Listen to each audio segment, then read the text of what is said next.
তার মানে কি ব্যাপারটা কি, আমাকে স্বাধীনতা যেই মুহূর্তে আল্লাহ রাব্বুল আলামিন দিলেন সেই মুহূর্ত থেকে কি আল্লাহ রাব্বুল আলামিন আমার ইচ্ছা শক্তিকে কন্ট্রোল করার ক্ষমতাটা হারিয়ে ফেলেন? আমি কি এভাবে একটু না ক্রিটিক্যালি না চিন্তা করতে পারি? আমি এখানে আরেকটা এক্সাম্পল দিই রেদওয়ান ভাই, আর এক্সাম্পলটা একটা রোমান্টিক হয়ে যাবে।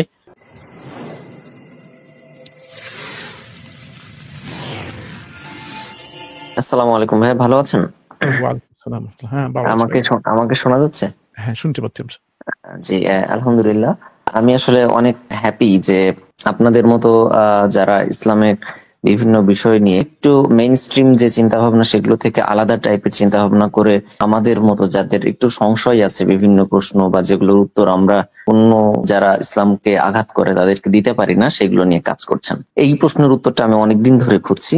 আসলে একদম মনের ভিতর একটা খটকা, ওইটা আমার এখনো যায়নি, এবং আমি আসলে অনেক জায়গা থেকে কোশ্চেনের আনসারটা বের করার চেষ্টা করেছি। সেটা হচ্ছে আল্লাহ তাআলার জ্ঞান, ভবিষ্যতের জ্ঞান, এবং আমরা আল্লাহ তাআলা আমাদেরকে যে পরীক্ষা করছেন, প্রশ্নটা এটা নিয়ে।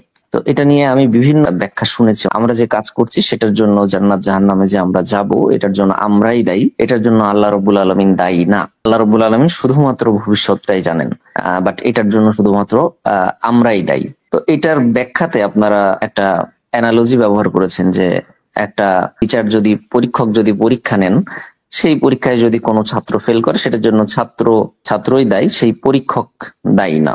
আমার প্রশ্নটা হচ্ছে ইট ইজ আল্লাহ রাব্বুল আলামিন হু ক্রিয়েটেড মি, যিনি আমাকে তৈরি করেছেন। আমি আমাকে তৈরি করিনি, আল্লাহ রাব্বুল আলামিন আমাকে তৈরি করেছেন। আমি জানি যে আমি ভালো বা খারাপ যেটা নিচ্ছি সেটা আমার স্বাধীন সত্তার উপরেই ডিপেন্ড করে, কিন্তু আমার প্রশ্ন হচ্ছে এটা তো আল্লাহ রাব্বুল আলামিন যিনি আমাকে এমন ভাবে তৈরি করেছেন যে আমি বিপদগামীর রাস্তাটা নিচ্ছি, তো এটার জন্য কি আল্লাহ রাব্বুল আলামিন দায়ী নয়? মানে আমার এটা হচ্ছে যে আল্লাহ তাআলা আমাকে তৈরি করেছেন, ওই পরীক্ষক কিন্তু ওই স্টুডেন্টের ব্রেইনটাকে তৈরি করে দেন নাই যে সে পড়াশোনা করবে না বা এই টাইপের। আল্লাহ রাব্বুল আলামিন আমার ব্রেইন তৈরি করেছে, আল্লাহ রাব্বুল আলামিন ইভেন আমার ইচ্ছা শক্তিও তৈরি করেছেন। এখন আপনারা এই ব্যাপারটাতে আসলে কি বলবেন? এর উত্তর আমরা আগে দিয়েছি, তারপরে এখন দিবেন আমাদের প্যানেলে যারা আছেন ইনশাআল্লাহ। এখন দায়ী বলতে আপনি কি বুঝাতে চাচ্ছেন এখানে? আল্লাহ বলছেন দায়ী বলতে মানে রেসপন্সিবিলিটি, উনার যে রেসপন্সিবিলিটি দিচ্ছেন উনার উপরে, যে আপনি বলছেন উনি দায়ী, যে একজন মানুষ সে তার নিজের ইচ্ছা শক্তি কাটিয়ে যেমন জাহান্নামে যাচ্ছে, আল্লাহ তাকে সৃষ্টি করেছেন এবং জানেন সে যাবে, তার কাজের কর্মের কারণেই সে যাবে। এখানে আপনি বলছেন আল্লাহ যে দায়ী, আমি এই কথাটা আমি বুঝতে পারছি না, কি মিন করছেন এটা? মানে লায়াবিলিটি, মানে লায়াবিলিটি, ঠিক আছে, মানে আমি যে জাহান্নামে যাব বা আমি যে জান্নাতে যাব, মানে পরিষ্কার হয়ে গেছে প্রশ্ন। হ্যাঁ জি, আমি কি এর জন্য লায়াবল নাকি আল্লাহ রাব্বুল আলামিন লায়াবল? উত্তর দেবেন ইনশাআল্লাহ, বিভিন্ন পার্সপেক্টিভে উত্তর শুনে নেবেন আজকে। হ্যাঁ স্যার, অবশ্যই শুরু করুন ইনশাআল্লাহ।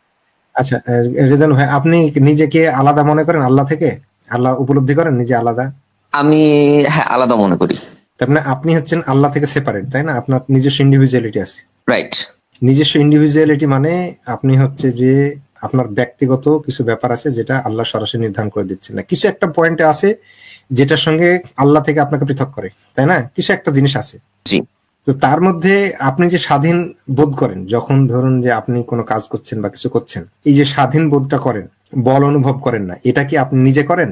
জি জি জি, করতে না পারলেও আমি অ্যাটলিস্ট ওই জিনিসটার কথা চিন্তা করতে পারি। মানে আমি চাঁদে যাইতে পারতেছি না, কিন্তু আমি চাঁদে যাওয়ার চিন্তা করতে পারি। রাইট, চিন্তা করতে পারেন, অথবা আপনার হাতে যেটা হচ্ছে যে আপনি কোনো জিনিস কে ডিনাই করতে পারেন, অস্বীকার করতে পারেন, রাইট রাইট, তাই না? এই অধিকার আপনার আছে। তার মানে আপনার ব্যক্তি সত্তার মধ্যে এমন একটা জিনিস আছে যেটা আপনি সচেতন ভাবে বুঝতে পারছেন, এটা আল্লাহ সরাসরি আপনাকে বাধ্য করছেন না, আপনি এই ব্যাপারে সিদ্ধান্ত গ্রহণ ব্যাপারে ব্যক্তিগতভাবে সম্পূর্ণ স্বাধীন, তাই না? মানছি। এটা ডাইরেক্ট এক্সপিরিয়েন্স, এটা হচ্ছে আমরা সরাসরি দেখি নিজেদের ব্যাপারে, তাই না? তো অর্থাৎ আল্লাহ আমাদেরকে এমন একটা সত্তা হিসেবে সৃষ্টি করেছেন যে স্বাধীনভাবে নিজে থেকে কোনো কিছু সিদ্ধান্ত নিতে পারে, সজ্ঞানে সচেতন ভাবে। এই সচেতনতা, সজ্ঞান এবং স্বাধীনতা আল্লাহ দিয়েছেন। আচ্ছা, কিন্তু এর ব্যবহারটা আল্লাহ বাধ্য করছেন না আপনাকে, তাই তো? হ্যাঁ, বুঝতে পেরেছি। তাহলে যখনই আল্লাহ স্বাধীনতা দিল মানেই আপনার মধ্যে কিছু সম্ভাবনা দিল যে আপনি এটাও করতে পারেন, ওটাও করতে পারেন, তাই না?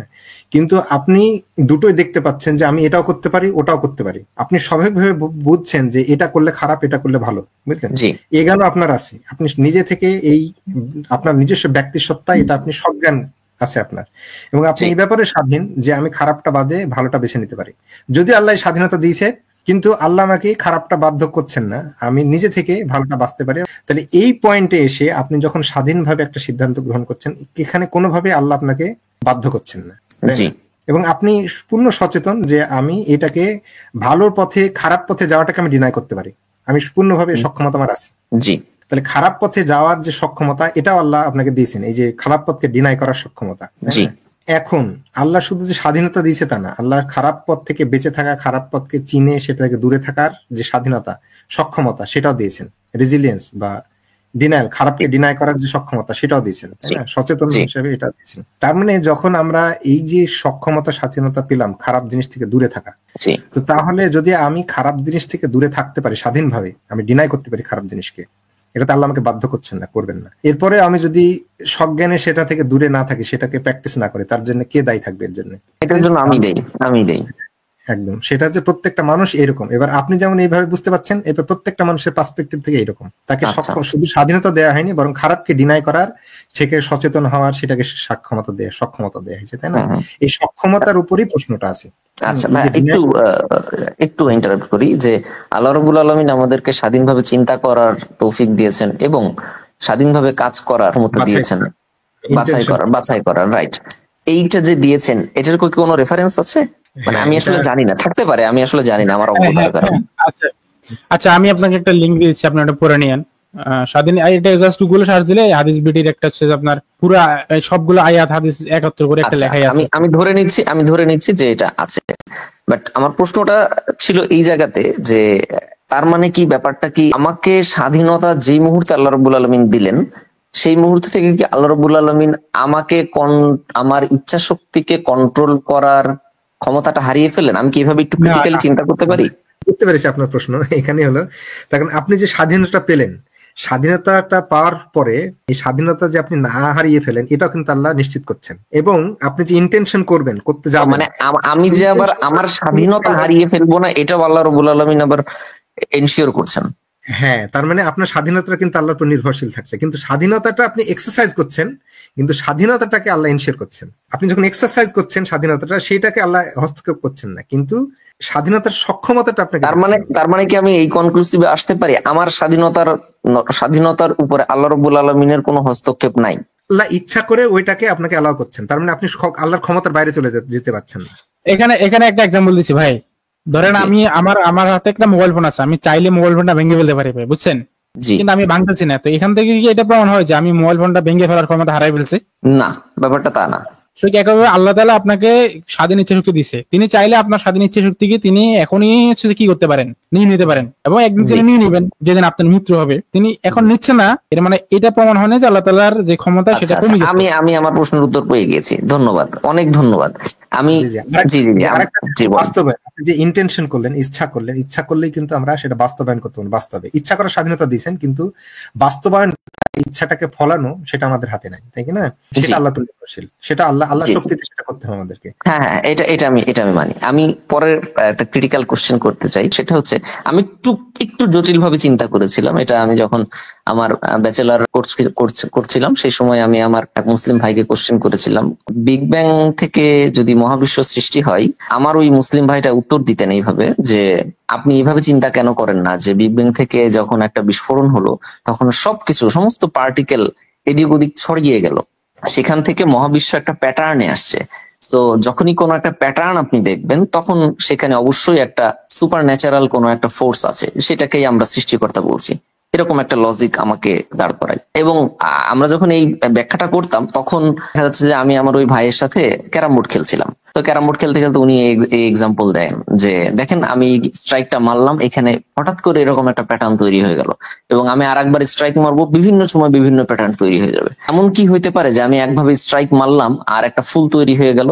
হবে না, মেনে নিলাম। বাট আমার প্রশ্নটা হচ্ছে এই জায়গাতে যে আমরা বলছি বর্তমানে যে এই ইউনিভার্স যে আমাদের কাছে এখন আমরা দেখছি একটা ন্যাচারাল ল মেনে চলতেছে, সকালবেলা সূর্য উঠছে, সন্ধ্যাবেলা সূর্য অস্ত যাচ্ছে, রাতে চাঁদ উঠতেছে, আবার অস্ত যাচ্ছে, এই যে নিয়ম কারণ বলেন বা সুন্দর একটা সিস্টেমের মধ্যে দিয়ে আছি। আমি যদি বলি যে এই প্যাটার্নটাকে যদি আমি ABC এরকম ভাবে চিন্তা করি যে এটা হচ্ছে ABC, আপনি কি বলতে পারেন যে GEF বা FGH XYZ KLM NOP এরকম টাইপের কোনো প্যাটার্ন নাই, থাকতেও তো পারে। আমি বলতে চাচ্ছি বর্তমান ইউনিভার্সের যে প্যাটার্নটা এরকম হয়তো অনেক টাইপের মিলিয়নস অফ প্যাটার্ন হয়তো আছে। তখন কিন্তু আপনি আর এটা বলতে পারবেন না যে এইটা হচ্ছে আসলে একটা শক্তি দিয়ে একটা প্যাটার্নের উপরে আসছে। দেখেন, যখন অনেকগুলো বিশৃঙ্খলতা চলে আসে, সব দিকে শুধু বিশৃঙ্খলতা, সেই জায়গাতে কিন্তু আপনি ওই বিশৃঙ্খলতার একটা পার্টকে যদি আপনি বলেন যে না এটা একটা প্যাটার্ন, তাহলে কিন্তু হলো না। মানে আমি আমি আমি আমি জানি না আমি আমার প্রশ্নটা আপনাদেরকে বোঝাতে পেরেছি কিনা। আপনার প্রশ্ন বুঝতে পেরেছি। হ্যাঁ, এখানে বুঝতে পেরেছি। দুটো জিনিস আছে যে আপনার যে বন্ধু উদাহরণ দিয়েছিল যে বিগ ব্যাং এর ফলে বিশৃঙ্খলা সৃষ্টি হলো, তারপরে প্যাটার্ন তৈরি হলো, এরকম না ব্যাপারটা হলো যে বিগ ব্যাং এর প্রথম থেকেই ল ছিল, গাইডেন্স ছিল, সেখান থেকেই বিশৃঙ্খলা যতটা দরকার, যেটা বিশৃঙ্খলা মানে এক জায়গা থেকে আরেক জায়গায় স্থান বিচ্ছিন্ন হওয়ার ব্যাপারটা, এটা কিন্তু একটা ল মেনেই হয় প্যাটার্ন। তার প্যাটার্নটা যেটা আসছে গোটাটাই কিন্তু গোড়া থেকেই একদম প্রথম থেকে ইনফরমেশন এনকোডেড। তার মানে এখানে যে একদম কোড প্রথম থেকে লেখা, সেই কোড অনুসারেই কিন্তু ঘটনা ঘটছে, যদিও তার মধ্যে মানে আপনার বিশৃঙ্খলার ব্যাপার আছে, কিন্তু সেই বিশৃঙ্খলাটা আমাদের আনপ্রেডিক্টেবিলিটি বা আমরা ভবিষ্যৎবাণী করতে পারবো না, সেটা আল্লাহর ইচ্ছার প্রতিফলন সেগুলো। মানে যেমন মানুষের ইচ্ছা, স্বাধীন ইচ্ছা শক্তিকে আপনি পুরোপুরি ভবিষ্যৎবাণীর মাধ্যমে ধরতে পারবেন না, তাই না? কিন্তু ফাইনাল রেজাল্ট অর্থবহ হবে। সুতরাং সৃষ্টির মধ্যে যে সৃষ্টি প্রক্রিয়া প্যাটার্ন আছে, তার ইচ্ছা শক্তির বহিঃপ্রকাশ আছে, এবং তার ফলে একটা অর্থবহ একটা রক্ষা হচ্ছে। এটা হলো যে ওই ব্যাপারটা, আপনার ব্যাপারটা বুঝতে হবে। এখন দ্বিতীয় কথা হলো যে প্যাটার্ন একাধিক হতে পারে, বুঝতে পারলেন? যে মাল্টিভার্স থাকতে পারে, থাকতে পারে এক এক জগতে, সূর্য জগতে। আমাদের যেমন আমাদের ইসলামে এটা বলে জান্নাতের নিয়ম অন্যরকম হবে, আমরা খাবার খাবো, খেয়ে ধরুন সামান্য ঘাম হয়ে আমাদের সব হজম হয়ে যাবে। রাইট, আমি আপনাকে এই জিনিসটা বলতে চাচ্ছি যে যারা ইসলামকে ডিফেন্ড করে, যারা এভাবে আমাদের মানে লজিক শো করে যে দেখেন আপনি কেন চিন্তা করেন না যে সূর্যটা যদি 1 সেন্টিমিটার এদিক ওদিক হয়ে যেত তাহলে ঠান্ডা হয়ে যেত, সূর্য যদি 1 সেন্টিমিটার সামনে আসতো সব পুড়ে ছারখার হয়ে যেত। আল্লাহ তাআলা এত সুন্দর করে আমাদের এই মানে প্যাটার্নটা তৈরি করছেন যাতে করে আমরা এখানে বাস করতে পারি। আমার প্রশ্ন হচ্ছে আপনি কিভাবে জানেন, আপনি কিভাবে শিওর হচ্ছেন যে অন্য আরেকটা জগতে এরকম সূর্য কাছে নাই আর সেখানে সবকিছু ঝলসে যায় নাই? মানে আমি বলতে চাচ্ছি যে মহাবিশ্বের যে এটা প্যাটার্ন, এটাও হচ্ছে হঠাৎ একটা চলে আসছে। আমি জাস্ট একটা বলে দিই, এটা কি একটা প্রশ্ন করি স্যার, একটা প্রশ্ন করি, মহাবিশ্বের বাইরে এরকম আরো অনেক প্যাটার্ন থাকা কি এটা প্রমাণ করে যে এই প্যাটার্ন গুলো হচ্ছে যে এমনি চলে আসছে? এটা তো প্রমাণ করে না। আমি মনে করি তাই। একটা প্রশ্ন করি, জি, জিরো পসিবিলিটিস থেকে কি কোনো পসিবিলিটি আসতে পারে? না, জিরো পসিবিলিটি থেকে কোনো পসিবিলিটি আসতে পারে না। আচ্ছা, তার মানে আপনি যখন বলতেছেন এমনি চলে আসে, এমনি আসার মানে হচ্ছে যে এখানে কোনো পসিবিলিটি নেই, রাইট? তো তাইলে আপনি বলতেছেন যে মানে জটিল প্যাটার্ন যদি অনেকগুলো থাকে সেটা এমনি আসতে পারে কিভাবে? ওখানে তো কোনো পসিবিলিটি নেই। যখন কোনো কিছু এক্সিস্টেন্সে আসবে তখন সেখানে অবশ্যই একটা সম্ভাবনা থাকতে হবে, আর সম্ভাবনা যখন থাকে তখন সেটাকে তো আমরা নাথিং বলতে পারি না, সেটাকে তো আমরা এমনি বলতে পারি না। আমি বলছি না যে বর্তমান বিশ্ব যে এক্সিস্ট করে না সেটা বলছি না, এক্সিস্ট করে, বাট আমি বলতে চাচ্ছি আমি এই জিনিসটাকে অন্যভাবে আমি এগোচ্ছিলাম, আমি শেষ করিনি। আমি এভাবে বলছিলাম যে তার মানে এই যে সম্ভাবনা, বিভিন্ন রকম প্যাটার্নের সম্ভাবনা, এটা কোনোভাবেই সোর্সটাকে অস্বীকার করে না, তাই না? যে বিভিন্ন ভাবে প্যাটার্ন থাকাটা এটা সোর্সটা অস্বীকার করে। তার কারণে আমাদের এখানে বলা হচ্ছে যে জান্নাতের নিয়ম আলাদা হবে, অন্য জিনিস আলাদা হবে, তার মানে এটা বোঝাচ্ছে সোর্সটা থাকলেও বিভিন্ন রকম প্যাটার্ন হতে পারে। তার কারণ আপনি একসময় একটা কাজ একরকম ভাবে করছেন, অন্য সময় অন্যভাবে করতে, আপনি একসময় এক অঙ্ক একভাবে করছেন, অন্য সময় অঙ্কটা অন্য নিয়মে করতে পারেন, অন্য প্যাটার্নে করতে পারেন জিনিসটা, তাই না? আপনি একটা ছবি এক নিয়মে আঁকছেন, অন্য সময় অন্য রকম আঁকতে। কিন্তু প্রশ্নটা হলো এই জায়গায় যে কোনো প্যাটার্নকে স্টেবল হতে হলে, প্যাটার্ন হতে হলে, তো এই স্টেবিলিটির যে প্রশ্নটা আসবে তখন এটাকে মেনটেন করার দরকার হবে। যখন প্যাটার্ন গুলো যদি এমনি আসতো, তাহলে প্যাটার্ন এমনি যখন তখন ধ্বংস হয়ে যেত, বুঝলেন? আমরা এমন দেখতে পেতাম যে দুটো কলা আপেল আকাশে এমনি উঠে পড়ছে, আবার আপনি ভবিষ্যতে ধ্বংস হবে না বা এটার যে মানে ধ্বংস হওয়ার প্রস্তুতির ভিতরে নাই, এটা তো আপনি ধ্বংস হবে। কিন্তু যেটা হলো যে আপনি যে এখন হচ্ছে না, আমি দেখতে পাচ্ছি না যে এখানে ধরুন যে আমার এই ফোনটা এখন অন্য কিছুতে অন্য প্যাটার্নে হয়ে যাচ্ছে না সঙ্গে সঙ্গে, তাই না? অন্য ফোনের প্যাটার্নে আপনি বলতে যাচ্ছেন যে আপনার চোখের সামনে এখন কোনো প্রকারের কোনো বিশৃঙ্খলতা নাই। হ্যাঁ, তার মানে হচ্ছে শুধু প্যাটার্ন না, প্যাটার্নটাকে মেনটেন করা। আপনি যখন বলবেন যে অনেক প্যাটার্ন হওয়া সম্ভব ছিল, কিন্তু তা সত্ত্বেও একটা প্যাটার্নই মেনটেন্ড আছে, তার মানে এখানে হচ্ছে অনেক পসিবিলিটিকে ডিসিলেক্ট করে একটা সিলেক্ট মেনটেন করা হচ্ছে, রুটিন যেমন মেনটেন করেন আপনি, উইলফুল চয়েস এর একটা লক্ষ্য। বুঝতে পারলেন? এটা হলো ব্যাপার। আচ্ছা, আমি এখানে আরেকটা এক্সাম্পল দিই রেদওয়ান ভাই, আর এক্সাম্পলটা একটা রোমান্টিক হয়ে যাবে। ধরেন হচ্ছে যে এক কাপল আর কি, প্রেমিক প্রেমিকা, তারা রাতের বেলা হচ্ছে যে টিএসসির মোড়ে গেল ঘোরার জন্য, বুঝতে পারছেন? জি। প্রেমিক আগে থেকে সেখানে হচ্ছে তার প্রেমিকাকে হচ্ছে যে মানে সারপ্রাইজ দিবে এরকম কোনো কিছু প্ল্যান করে রাখছে, তো সেখানে সে হচ্ছে যে গোলাপ ফুল দিয়ে সে টিএসসির মোড়ে সুন্দর করে লিখে রাখছে, সজ্জিত করে রাখছে যে আমি তোমাকে ভালোবাসি। তো এখানে দেখেন এটা একটা পসিবল থিং, তাই না? যে তিনি প্রেমিক তার প্রেমিকার জন্য গোলাপ ফুল দিয়ে লিখে রাখছে যে আমি তোমাকে ভালোবাসি। রাইট। এটার আর অল্টারনেটিভ আপনি কতগুলো পসিবিলিটি আছে দেখেন। আপনি প্রেমিক চাইলে এখানে গোলাপ ফুলের সাথে আপনার হচ্ছে যে গাঁদা ফুল ইউজ করতে পারতো, বেলি ফুল ইউজ করতে পারতো, অনেক ফুল ইউজ করতে পারতো। আমি তোমাকে ভালোবাসি এটার পরিবর্তে ইংরেজিতে লিখতে পারতো, আই লাভ ইউ লিখতে পারতো। Right right. আরো অনেক ভাবে তো ভালোবাসা এক্সপ্রেস করা যায় অনেক বাক্যে, যে তোমাকে আমার খুব প্রয়োজন বা তোমাকে আমি বিবাহ করতে চাই, অনেক ভাবে তো বলা যায়, তাই না? অনেক পসিবিলিটি আছে। এখন দেখেন যখন অনেকগুলো পসিবিলিটি থাকে আর অনেকগুলো পসিবিলিটি থেকে একটা অ্যাকচুয়ালাইজড হয়, ওই একটা এখানে অ্যাকচুয়ালাইজড হলো ভাই। দেখেন এখানে গোলাপ ফুল জায়গা অন্য জায়গায় থাকতে পারতো, লেখাটা অন্যভাবে থাকতে পারতো। তো ওই রকম ওই পসিবিলিটি গুলো কেন এখানে ভাই ম্যানিফেস্ট হয় নাই বা বাস্তবায়ন হয় নাই? আপনার কাছে কি মনে হয় কেন বাস্তবায়ন হয় নাই? কারণ এটা ওই প্রেমিক ওইভাবে চেয়েছে। তার মানে যখন অনেকগুলো পসিবিলিটি থাকে, এই অনেকগুলো পসিবিলিটি থেকে যখন একটা অ্যাকচুয়াল হয়, তার মানে এদের পিছনে কে একজন থাকে যিনি আসলে ওই পসিবিলিটি গুলোকে উপেক্ষা করে একটাকে অ্যাকচুয়ালাইজ করছে। আমি বুঝতে পেরেছি। আমি গুরুত্বপূর্ণ এখানে, হ্যাঁ, মানে পসিবিলিটি গুলো হয়ে যাচ্ছে না, হ্যাঁ, তাই না? যখন তখন একটা অ্যাবরাপ্ট চেঞ্জ হয়ে যাচ্ছে না। এই যে না, কিন্তু আমি বলতে চাচ্ছি যে আমাদের মহাবিশ্বের বাইরে যে আর কোনো পসিবিলিটি নাই, স্পন্টেনিয়াস অন্যান্য যে পসিবিলিটি গুলো হইতে পারতো সেইগুলো যে নাই, এটার কোনো ডিসপ্রুভ আপনাদের কাছে আছে কিনা? আমি মনে হয় প্রশ্নটা বোঝাতে পারি নাই। না আমরা বলছি আপনার প্রশ্নটা ওইটা আমি সে কারণে বলছিলাম যে অন্য পসিবিলিটি থাকলেও, তার কথাটাও বুঝতে পারছি সরোয়ার ভাই, যে অন্য পসিবিলিটি থাকলেও মানে সৃষ্টিকর্তার ইয়েটাকে এক্সপোজ মানে ডিনাই করা যায় না। এটা আমি বুঝতে পেরেছি।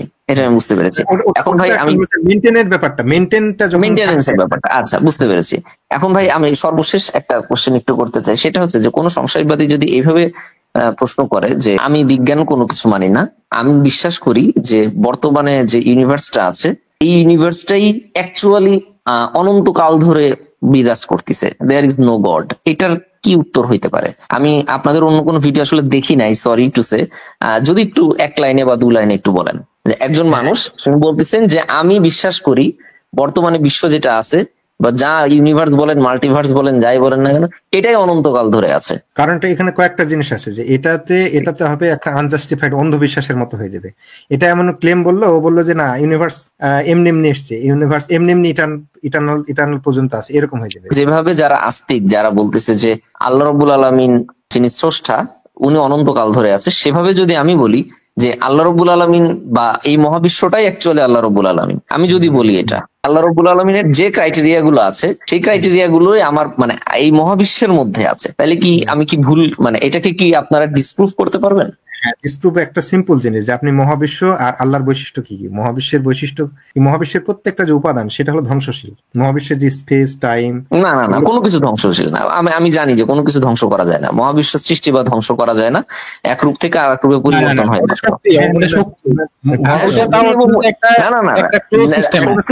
শক্তি এবং বস্তু এটা একে অপরের আইনস্টাইন এর সূত্রতে বলা আছে, বা অ্যাকচুয়ালি তাই যে শক্তি এবং ঠিক আছে, ওটা একটা ক্লোজ সিস্টেমের জন্য, ওটা ওপেন সিস্টেম না ভাই। যে রূপান্তর, এই রূপান্তরের নিয়ম এটা কোথা থেকে আসবে? আমি যদি পুরো ইউনিভার্সটাকে একটা এন্টিটি চিন্তা করি, যে এটা একটা এন্টিটি, এটা একটা ইউনিভার্স নাই ভাই, এন্টিটি কাকে বলে? যদি একটা এন্টিটি আপনি ধরেন, তো পুরো ইউনিভার্সে তো একটা পার্টিকুলার প্যাটার্ন আছে, ল আছে, তাই না? এই প্যাটার্নটাই কেন থাকছে, এইটা প্রশ্নটা আমার আসবে, বুঝতে পারলেন? ওনাকে একটু সহজ করে দেন স্যার, সে সহজভাবে একটু এক্সপ্লেন করেন। ধরেন এই যে আমাদের ইউনিভার্সটাই সবসময় আছে এবং এই ইউনিভার্সটার মধ্যে এরকম রূপান্তর হচ্ছে। প্রশ্ন হবে এখন এই যে রূপান্তরের জন্য, দেখেন এই যে একটা রূপান্তর হবে, যে ইউনিভার্স যে এক্সপানশন হবে, ইউনিভার্স সে যে এন্টিটি যেভাবে থাকে না কেন, সে কি নিজে কি সেলফ অ্যাওয়্যার? তার মধ্যে কি এরকম কোনো ইন্টেনশন বা ভলিউশন আছে যে সেই রূপান্তর করবে? অ্যাকচুয়ালি মানে আমার ইউনিভার্স সম্পর্কে, ইউনিভার্সের এন্টিটিটা যে অ্যাকচুয়ালি কোন জায়গায় ওটা তো আসলে আমি জানি না, আসলে অ্যাকচুয়ালি জানি না। ধরেন সম্পূর্ণ ইউনিভার্সটাই একটা এন্টিটি।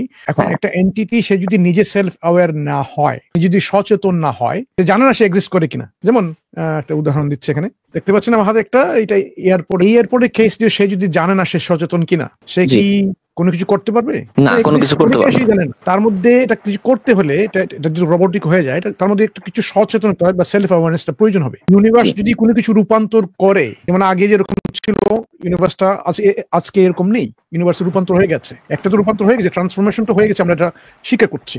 তাহলে এই ট্রান্সফরমেশনের পিছনে আমরা কারণ করছি এখন, আচ্ছা ইউনিভার্স কি সচেতন ছিল কিনা? যদি সচেতন না থাকে তাহলে এই রূপান্তরটা হলো কিভাবে? আচ্ছা, এই যে লর যেগুলো এক্সিস্ট করছে, ফিজিক্যাল ল, এই লটা ফিজিক্যাল ওয়ার্ল্ডে বলবৎ করছে কিভাবে, তার ইফেক্টটা। ল তো একটা কজ ইফেক্ট বাস্তবায়ন করে, অ্যাট্রাকশনের মাধ্যমে, রিপালশনের মাধ্যমে, এটা কজ ইফেক্ট সেটা বাস্তবায়ন করে। পুরো ইউনিভার্সের ভিতরে যে পরিবর্তনটা হচ্ছে, তাই না, এই পরিবর্তনটা আসলে করাচ্ছে কে? আমি যদি বলি যে ইউনিভার্সের ভিতরে অ্যাকচুয়ালি মানে আমি যেটাকে বলি নেচার ইটসেলফ সে তার পরিবর্তন করাচ্ছে। নেচারের ল হচ্ছে সূর্য পূর্ব দিক থেকে উঠবে, পশ্চিমে অস্ত যাবে। নেচারের ল হচ্ছে মানুষের মধ্যে বিয়ে হবে এবং পরবর্তীতে তার শুধু মানুষ না সমস্ত প্রাণী দিয়ে হবে। ন্যাচারাল ল হচ্ছে যে একটা বীজ যখন মাটিতে পড়বে তখন সেখান থেকে পানি পাইলে সেখান থেকে গাছ হবে। ইটস ন্যাচারাল ল, এটা তেমন কোনো এক্সটার্নাল ফোর্সের কারণে কোনো পরিবর্তন না। এটা এই লটা একটা উদাহরণ দিই আমি। বিভিন্ন ল বুক আছে না, হাইওয়ে কোড, গাড়ি চালানোর জন্য যে হাইওয়ে কোড গুলো আমাদেরকে শিখতে হয়, এই কোড গুলা একটা বইয়ের মধ্যে ল আকারে আছে যে আপনি অ্যাক্সিডিং যদি করেন, ড্রাইভিং এ স্পিড লিমিট অতিক্রম করেন, তাহলে আপনার এরকম জরিমানা হবে। আচ্ছা, এই লোকগুলো তো এখানে কোডের মধ্যে আছে। এই বইটা যে একটা এক্সিস্ট করে, এটা কি নিজে সেটা ইমপ্লিমেন্ট করতে পারে ওই বইটা? সেটা নিজে তো জানে না সে এক্সিস্ট করে কিনা। বইয়ের মধ্যে যে এই যে পিক্সেল গুলো যেগুলো আছে, যেগুলো পিক্সেলাইজড হয়ে ইংরেজি বা বাংলা লেখা হয়ে গেছে, সে তো নিজেই জানে না এটা কি মিন করে। হ্যাঁ রাইট, সে বই নিজে জানে না যে সে একটা বই। রাইট হ্যাঁ, বই তো নিজে জানে না তার মধ্যে ল আছে, সে যে একটা বই, রাইট। হ্যাঁ, তাহলে সে কিভাবে এই লটা ইমপ্লিমেন্ট করবে ইন দি ন্যাচারাল ওয়ার্ল্ড? নিশ্চয়ই কেউ তার আর তো কেউ নেই, সেই তো একমাত্র এন্টিটি ইউনিভার্স, এক্সটার্নাল তো কোনো কিছু নেই। ইউনিভার্স হচ্ছে সেই এন্টিটি যে সে নিজেই জানে না সে এক্সিস্ট করে। এবং আপনার কথাটা হচ্ছে যে প্রত্যেকটা জিনিস অ্যাকচুয়ালি হচ্ছে ইনার্ট সাবস্টেন্স। তাদের আসলে কোনো কিছু, চাঁদ সূর্য সবকিছু হচ্ছে ইনার্ট, তাদেরকে কেউ একজন ঘোরাচ্ছে বা কোনো একটা এক্সটার্নাল ফোর্স এই জিনিসটা মেইনটেইন করছে, তাই তো? যে ওটাই হলো যে ব্যাপার, যে ল গুলো, ল মানে কি? ল মানে হলো যে কোনো দুটো কনসেপ্ট তাদের মধ্যে সম্পর্ক, তাই না? একটা পার্টিকুলার ওয়ে, একাধিক ওয়েতে জিনিসটা না হয় একটা পার্টিকুলার ওয়েতে হলো, তাই না? একটা ঘটনা। এখন আমি যদি বলি যে এই একটা ল, যে লটা দিয়ে অ্যাকচুয়ালি পুরো মহাবিশ্ব চলছে, বা আমাদের এখানে যে ল গুলো, ফিজিক্যাল ল বা যা ল আছে, এই লটাকে টেনে নিয়ে সৃষ্টির শুরুতে নিয়ে যাই বা অনন্তকাল ধরে নিয়ে যাই, যে এই লটাই অ্যাকচুয়ালি দ্য পাওয়ার, তাহলে কি আমি বলতে পারি যে এই লটাই সারা জীবন ধরে মানে অনন্তকাল ধরে এক্সিস্ট করতেছে? মানে আমি জাস্ট বলতে চাচ্ছি যে ইজ দ্য নেচার গড? মানে আমার সহজ সরল কোশ্চেন হচ্ছে এটা। মানে আমি যদি বলি যে নেচার, প্রকৃতিটাই হচ্ছে ঈশ্বর, বুঝতে পারছি। গড বাদে মানে স্রষ্টার যে ধারণা, যে সর্বোচ্চ মানে পারফেক্ট আর কি, কোনো তার মধ্যে ত্রুটি নেই, যাকে অন্যরকম ভাবে কল্পনা করা যায় না, এইরকম সত্তা বাদে যখন ল নিয়ে আসবেন, ইউনিভার্স নিয়ে আসবেন, তার মধ্যে কি হবে? এই যে ল এর কথা বললেন, ল মানে হচ্ছে যে ল একটা তৈরি করতে হলে আমাকে ধারণা লাগে। ধরুন ধারণা লাগবে, যে ধরুন যে আমার ট্রাফিক ল হলে রোডের ধারণা লাগবে, গাড়ির ধারণা লাগবে, স্পিডের ধারণা লাগবে, আলোর ধারণা লাগবে, তাই না? এগুলো লাগবে। এই ধারণাগুলো উদ্ভাবন হতে হবে প্রথমে, কনসেপ্ট গুলোকে, প্রত্যেকটা জিনিসকে। ফাইন টাকার ধারণা লাগবে, তাদের মধ্যে আবার সম্পর্ক, যে কত স্পিডে গেলে স্পিডের ধারণা লাগবে, কত স্পিড হলে কত টাকা হবে। তার এই দুটো ধারণার মধ্যে সম্পর্ক নির্ধারণ করা, এটা হলো ল। তাহলে ল চলতে গেলে আগে থেকে ধারণাগুলো লাগবে। যেমন ধরুন যে আমাদের মোরাল ল, দয়া, মায়া, জাস্টিস, এগুলো করতে হলে দয়ার ধারণা আগে থেকে অস্তিত্বে থাকতে হবে।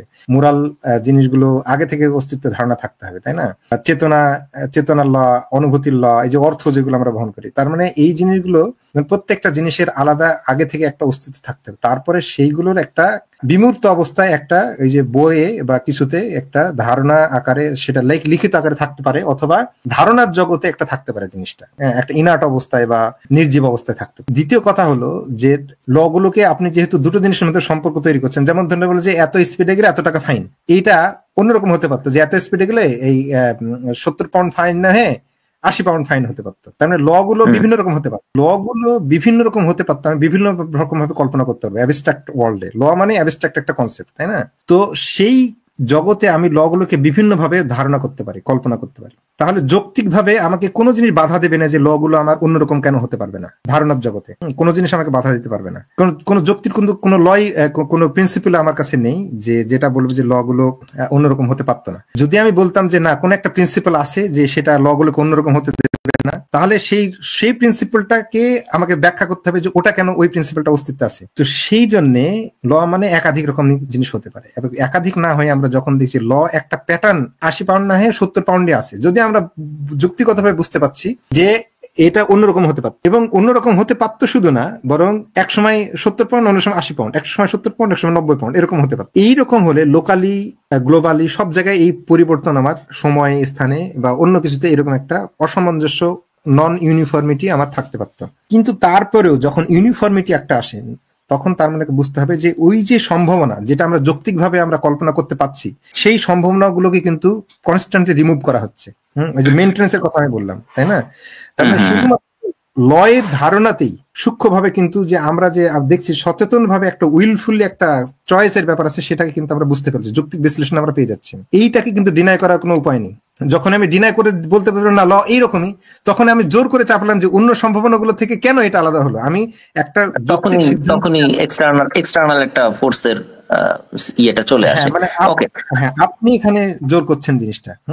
তারপরে শুধু ল, তারপরে লয়ের যে কনসেপ্ট, একটা লয়ের এবার বাস্তবায়ন, ল অনুসারে ঘটনা তার জন্য সামর্থ্য লাগবে। সামর্থ্য মানে কি? এই সামর্থ্য কার? যখন আপনি যদি ইউনিভার্সে বলেন, ইউনিভার্সের রূপ পরিবর্তন হয়, ধরুন যে রূপ পরিবর্তনে ধরলাম, তো রূপ পরিবর্তন হলে কি হবে? ইউনিভার্সের যে শক্তি, সে শক্তির এক রূপ এক সময় অন্য সময় অন্য রূপ ছিল। তবে শক্তিটা কোনোভাবেই কোনো ইউনিভার্সের কোনো রূপের সঙ্গে আবদ্ধ না।